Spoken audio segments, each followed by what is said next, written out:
Let's go ahead and start then with, I know that I've got a lot of artists on my chat, and we're eventually going to get into the writing and the process and everything. But from what I understand, and you correct me if I'm wrong, but you started doing the storyboard illustrating and such. Were you writing even from a young age while you were doing that, or was this the kind of first creative field you went into? No, I started as an artist. I was originally going to be a comic book artist. Oh, cool. Okay, I was going to ask you about that. Yeah. Yeah, and I went to a place called Joe Kubert, which is a comic book school. And I left after 2 years, and I went to college. And then when I was in college, I'm dating myself here, but I saw Coppola's Dracula. Yes, nice. And I really noticed the artistry of it. And Mike Mignola had done the comic book adaptation, and he mentioned at the end of the book they had done some storyboards for Coppola. I'm like, well, what's a storyboard? And I got kind of interested in film off of that. And I was obviously already into film and stuff.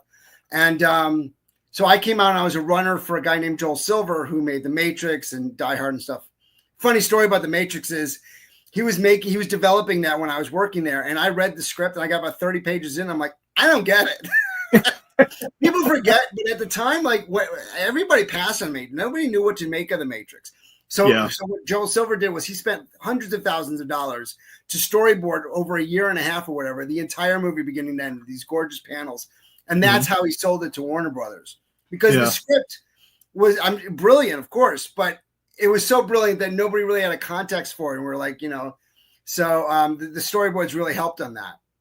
And at the same time, I was a runner and I kept putting up pictures up on the wall, and they were like, we're gonna have to fire you if you keep them up because they're in the middle of the office. I'm like, dude, you guys are paying me $400 a week. You do what you want to do. And I was a lot more blasé back then. And the director of a movie called House on Hill is walking by on his cell phone. He's like, I need a storyboard, right? I'll take this guy. And nice. I got into the union on my first show, and they got me into the union. And so that was my first film. And then after that, I did Tim Burton's Planet of the Apes, and I designed all the weapons and all the props for that. And my big break for storyboards and really kind of like moving the ball forward was Van Helsing. I did Van Helsing, and that was the one that after that I was able to work a lot more steady. Cool. So. Yeah. Now I've got a couple of really ignorant questions here about it because I was talking to Sound Engraver, my wife, in the chat there. I was like, okay, so he's a prop illustrator. That's either designing the props or like matte painting. I got to ask him what is exactly that. So you're designing the props for the film, right? I'm designing all the weapons, all the banners, anything that anybody touches.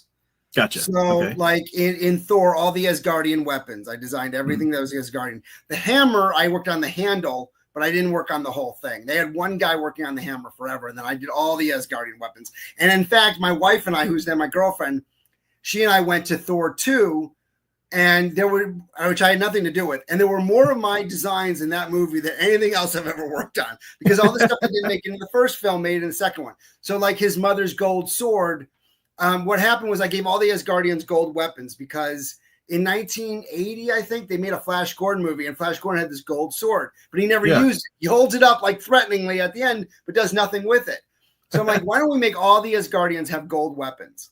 And so that's why the Asgardians now have gold weapons. It was my nod to Flash Gordon.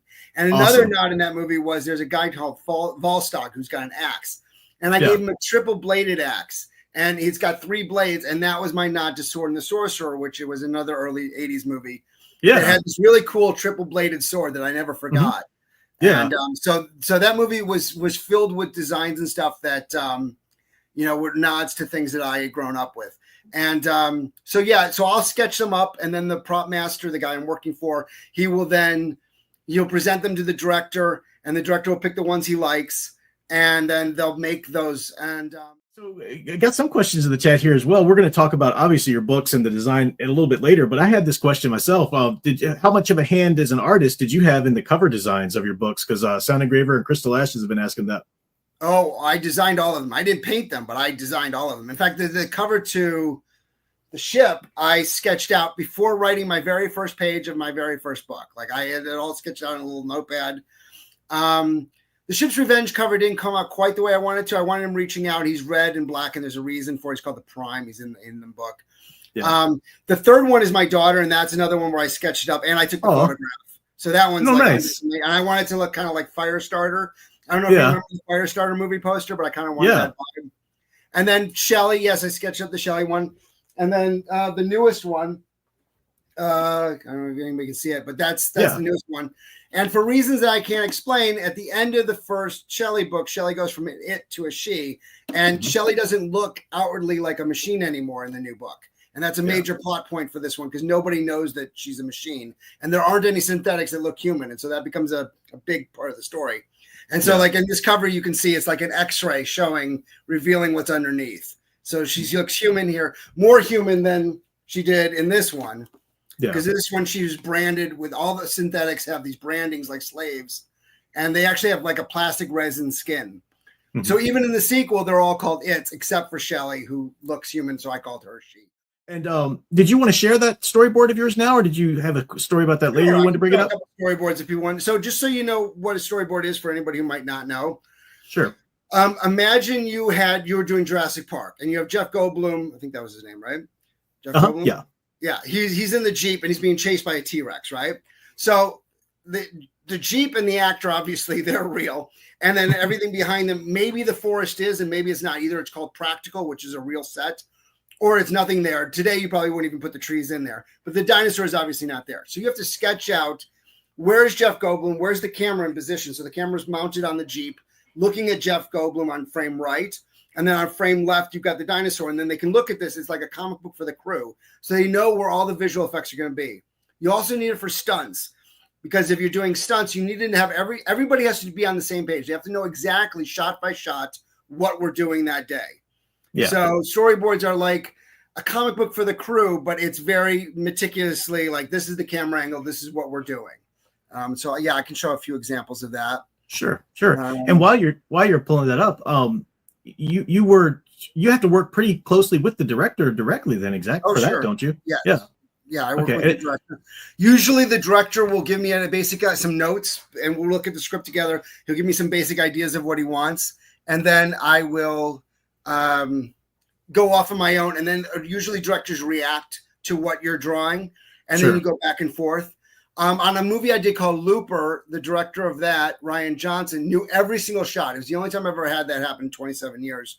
He had notebooks of every single shot. So for anybody who had a problem with The Last Jedi, myself included, he had that planned a year in advance, shot by shot. I guarantee. Oh my gosh. Because he was meticulous. And the funny thing is that the very first conversation I ever had with Ryan Johnson was about The Empire Strikes Back, because he had the making of The Empire Strikes Back on his table.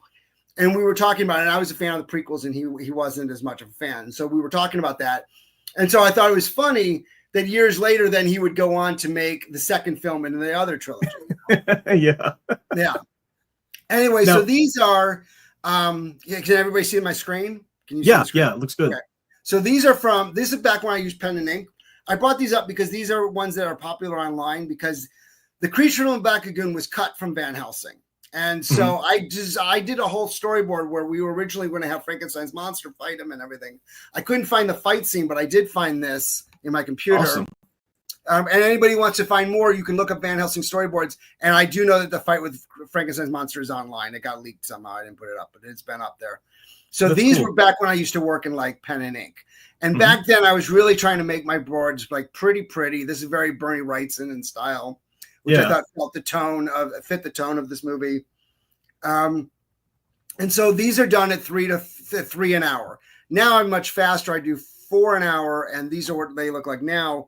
I do everything on computer now. This is for a movie called Uglies, which is now on Netflix. Oh, cool. And these are done at 3 to 4 an hour. And so this is like, it shows them, okay, we're going to be above the helicopter, this and that. And this is one where like the director McGee, he and I got along really well. He gave me a lot of free reign. So I would draw it up, and then he would make some tweaks here and there of what he liked and what he didn't like and this and that. But like something like this where, so the bad guy's walking up, she sees the hero trapped in this chamber. The hero's gloating. She's looking at them, and then we do a rack focus, which means the focus changes from our hero to something in the background in a POV shot. And the villain goes, huh, what's that?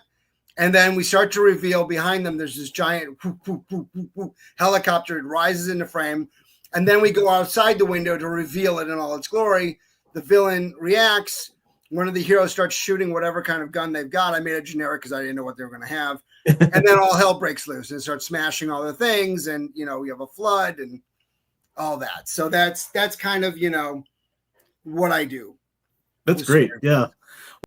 Studio Super says, you say you wanted to be a comic artist. What works or people made you want to pursue that? Well, certainly one of my biggest influences was Todd McFarlane, the original Amazing Spider-Man run. Yeah. And he was really good, actually, when I was struggling first as a storyboard artist, because he's got a very loose style. And, the key to being a storyboard artist is really, one of them is to be loose. You got to be able to really crank them out. I'm trying to think of who else is so long ago. My influences for being a comic book artist, Bernie Wrightson was certainly one of them. I was a big Frazetta fan. Not really with comic books, but he did start in comic books and did some stuff. But really, all those were the artists I really liked. But I do remember being really, in the early 90s, late 80s, or whatever that period was, really being into, Todd McFarlane. I like Jim Lee. Mm-hmm. I don't like Jim Lee as much as I used to, just because my tastes have changed. But that's nothing against him. It's just my taste changes as you get older.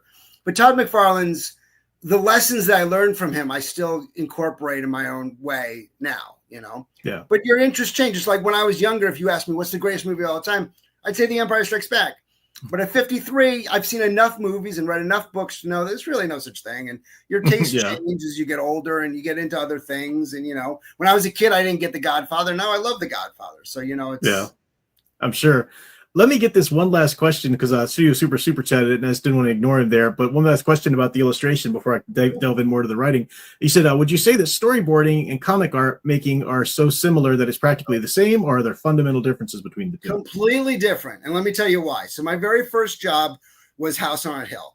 And I was struggling the first time I started. And I was trying to make the panels all look cool. And the director pulled me aside and said, only 25% of storyboarding has anything to do with drawing. The problem was he didn't tell me what the other 75% was. So it took me a career to figure out what the other 75% was. What he was talking about was camera direction, knowing what a camera can and cannot do, understanding visual effects, understanding how to communicate with a crew a shot. And comic books, you can have people flip around left and right. You can't do that in a movie. If somebody's on frame right, you have to transition with another shot or something to showing them why they've now switched to frame left. Mm-hmm. It's a very different process. So a comic book artist can absolutely not jump into storyboards right away without really knowing a lot about film.